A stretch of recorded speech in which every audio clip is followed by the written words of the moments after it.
दोस्तों, आज इस वीडियो में हम बात करने वाले हैं इब्राहिम ट्रोरे के बारे में। इस आदमी ने पूरी दुनिया में हलचल मचा दी है। जी हाँ, कौन है इब्राहिम ट्रोरे और इनको लेकर दुनिया भर में तरह तरह की बातें हो रही हैं, वह मैं आपको वीडियो के अंत में बताऊंगा। उससे पहले जान लीजिए जो इनके द्वारा भाषण दिया गया है उसके कुछ अंश के सामने रख रहा हूँ, जिसकी वजह से पूरी दुनिया भर में चर्चा हो रही है। तो इब्राहिम ट्रोरे ने अपने भाषण में ऐसा क्या बोला है वो सुन लीजिए। तो इन्होंने कहा है कि CNN, BBC, फ्रेंच 24 मैं तुम सबको देख रहा हूँ, तुम्हारा हर झूठ रिकॉर्ड कर रहा हूँ, मैं तुम्हारी तोड़ मरोड़ बताई गई बातों को संग्रहित कर रहा हूँ। मैं इब्राहिम ट्रोरे हूँ और आज मैं तुम्हारे नकाब को उतार रहा हूँ। जी हाँ, हाँ तुमने सही सुना। मैं तुम जिस नौजवान को तुम सैनिक शासक कहते हो, जिसे तुम खतरनाक उग्रवादी कहते हो, जिसे तुम पश्चिमी विरोधी तनाशाह बताते हो, आज मैं तुम्हें सच्चाई बता रहा हूँ। और इस बार तुम हमारा माइक बंद नहीं कर सकते, इस बार तुम अपने कैमरे नहीं हटा सकते, इस बार तुम्हारे संपादक इस भाषण को काट नहीं सकते, क्योंकि वो दुनिया अब नहीं रही जिस पर तुम्हारा एक अधिकार था।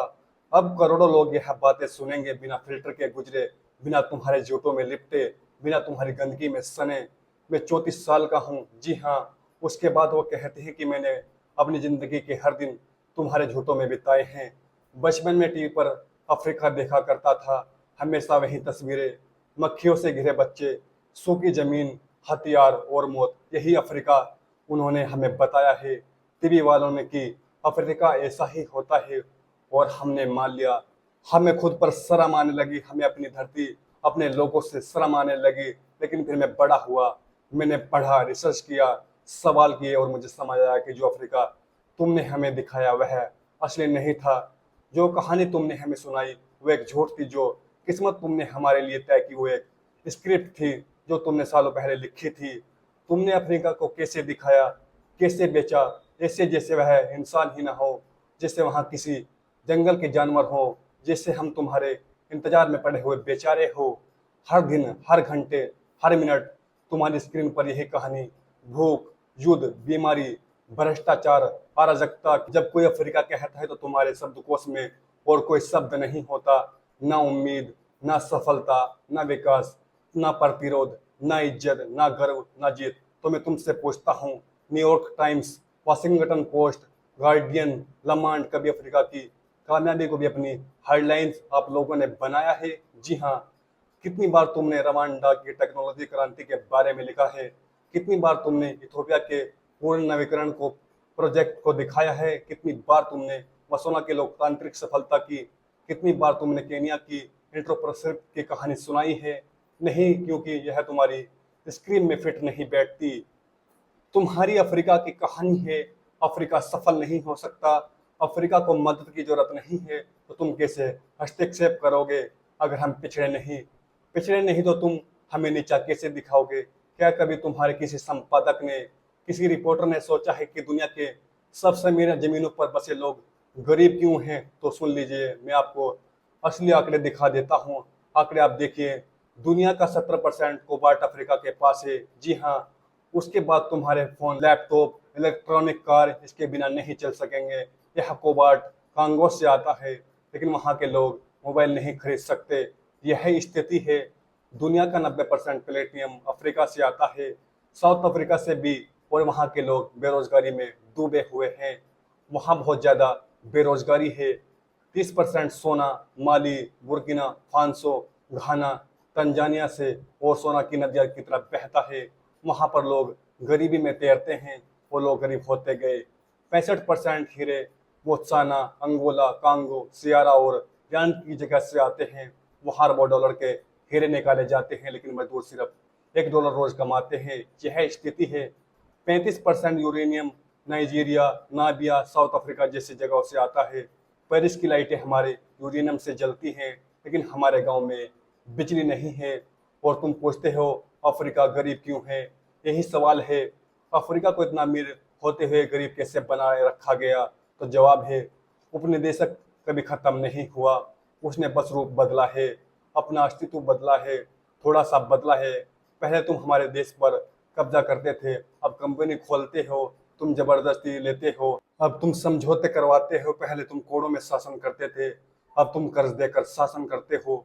मैं तुम्हें तारीख और नाम भी बता देता हूँ, आंकड़े देखकर बताता हूँ क्या क्या चीज क्या क्या हुई है। तो ग्लिनोर स्विट्जरलैंड की कंपनी है, कोबाल्ट निकालती है कांगो से। 2022 में कमाई थी 256 बिलियन डॉलर। जी हाँ, टैक्स दिया गया कांगो को सिर्फ 500 बिलियन, यानी सिर्फ 0.2%। क्या यही सही है? क्या यह न्याय है? उसके बाद रियो रिटोम ब्रिटिश ऑस्ट्रेलियन कंपनी है, गिनी में बैक्साइट निकालती है 20 बिलियन टन हर साल। गिनी को वैसे क्या मिला? प्रदूषण और कैंसर। टोटल ग्रेनिज फ्रेंच ऑयल कंपनी है, अंगालो से, नाइजीरिया और कांगो से तेल निकालती है। 2022 में मुनाफा था 36 बिलियन, लेकिन अफ्रीका में सिर्फ गंदे पाइपलाइन।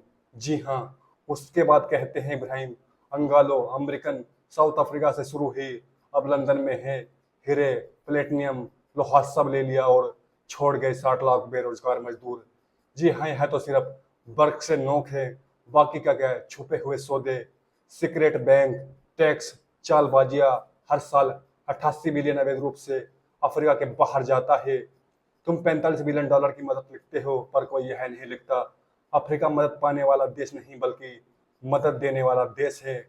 तुम कैमरा जूम करते हुए सूजे हुए पेटों पर, क्योंकि पर्दे के पीछे हर रोज टन के हिसाब से सोना, हीरा और तेल, यूरेनियम निकलता है। मैं बताता हूँ तुम्हारी असली सिस्टम की कहानी। यह है इब्राहिम कह रहे हैं अपने भाषण में, भ्रष्टाचार फैलाओ, रिश्वत दो, विदेश में अकाउंट खोलो, उनकी औलादों को अपनी यूनिवर्सिटी में भेजो, उसके बाद सौदे करो, 50 से 99 साल का कॉन्टेंट, टैक्स से छूट, पर्यावरण और मजदूर नियमों की अनदेखी करो, फिर इंफ्रास्ट्रक्चर पर कब्जा करो, बंदरगाह, एयरपोर्ट, रेलवे।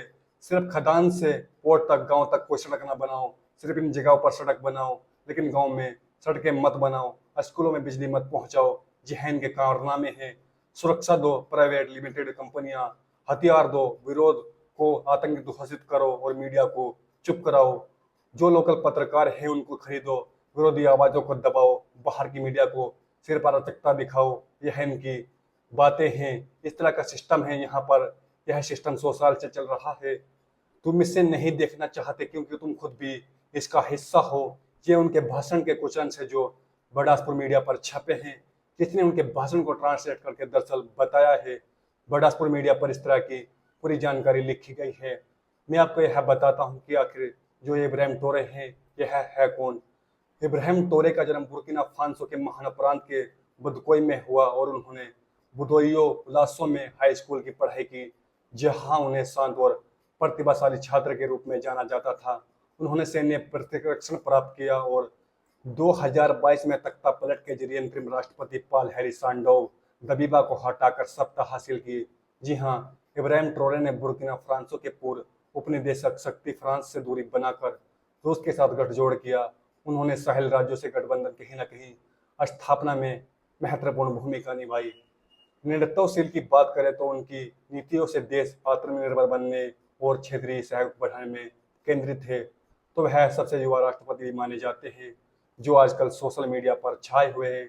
तो इस तरह के जो उनके भाषण है उसने पश्चिमी मीडिया है उसको पूरी तरह से एक्सपोज करके रख दिया है। तो यह थी आज की कहानी। कैसी लगी हमें जरूर बताइएगा। अच्छी लगी हो तो इस वीडियो को ज़्यादा से ज़्यादा शेयर कीजिएगा, वीडियो को लाइक कीजिएगा और चैनल को सब्सक्राइब कीजिएगा।